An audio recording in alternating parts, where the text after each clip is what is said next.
Rhaenys Targaryen was the younger sister of Aegon the Conqueror. She had traditional Valyrian features, such as silver gold hair and violet eyes. Aegon married both of his sisters, the older Visenya and Rhaenys the younger. Inbreeding was a common practice in Valyria. This practice could be linked to dragon riding abilities and the idea of keeping the blood of the dragon pure. Aegon's practice of polygamy was not unheard of in Old Valyria, but not exactly common. It is said Aegon married Visenya out of duty, and Rhaenys for love. That every night he spent with Visenya, he spent 10 with Rhaenys. Rhaenys was the youngest of the 3 Targaryens, with almost the exact opposite personality of her older sister. She was playful, curious, impulsive, and given to flights of fancy. She was no true warrior like her sister and brother, but loved music, dancing, and poetry, and a patron to singers, actors, and puppeteers. But it's been said she spent more time flying with her golden-eyed dragon Meraxes than Aegon and Visenya combined.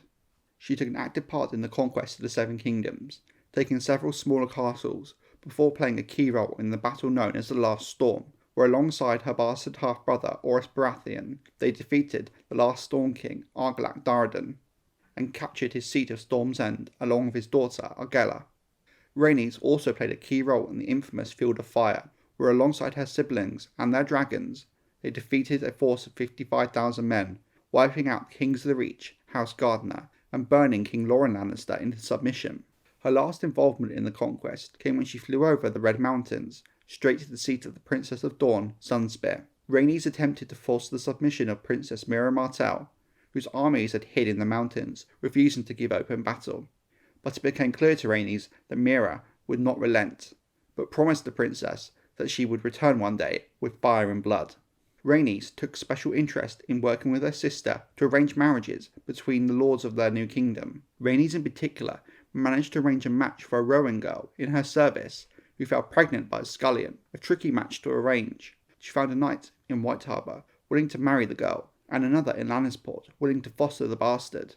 Although Aegon was the king and had the final say in all matters, both his sisters were partners in power. No other queen, save good Queen Alysanne, wife to King Jaehaerys, would hold as much power and influence as Visenya and Rhaenys Targaryen. Queen Rhaenys also took great interest in the small folk and had a special love for women and children. Once, when she was holding court in the Aegon fort, a man was brought before her for beating his wife to death. The woman's brothers wanted him punished, but the husband argued it was his lawful right, since he had found his wife with another man. The right of the husband to chastise an erring wife was well established throughout the realm. The husband pointed out that the rod he had used to beat his wife was no thicker than his thumb, and even produced this rod in evidence. When the queen asked him how many times he'd struck his wife, the man could not answer, but the dead woman's brothers insisted it had been over 100 blows. Rhaenys consulted with her maesters and septons, then rendered her decision. An adulterous wife gave offence to the seven, who had created women to be faithful and obedient to their husbands, and therefore she must be chastised. As God has but 7 faces, the punishment should consist of only 6 blows, the last reserved for the stranger. The first 6 blows the man had struck had been lawful, and the remaining 94 had been an offence against gods and men and must be punished. The husband was taken to the foot of Rhaenys' hill, where he was given 94 blows by the dead woman's brothers. In 7 AC, Rhaenys gave the king his first child, a son named Aenys.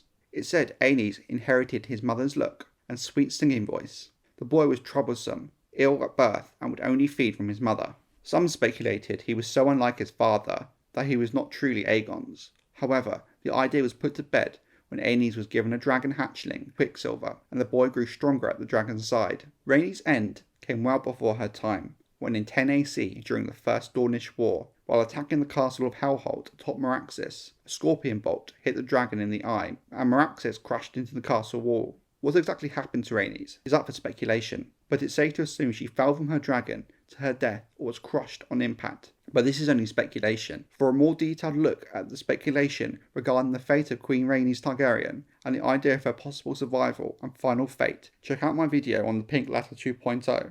All that can be said is Queen Rhaenys Targaryen, beloved wife of Aegon the Conqueror, and the mother to Prince Aenys, died aged 35 in the Sands of Dorne. Fire and blood came to Dorne for the next 2 years, during a time known as the Dragon's Wrath, as Aegon and Visenya took revenge on the Dornish. Later, Aegon built the Sceptre of Remembrance on Rhaenys' hill in honour of her memory, and her son, Aenys, named his first daughter, Rhaenyra, after her.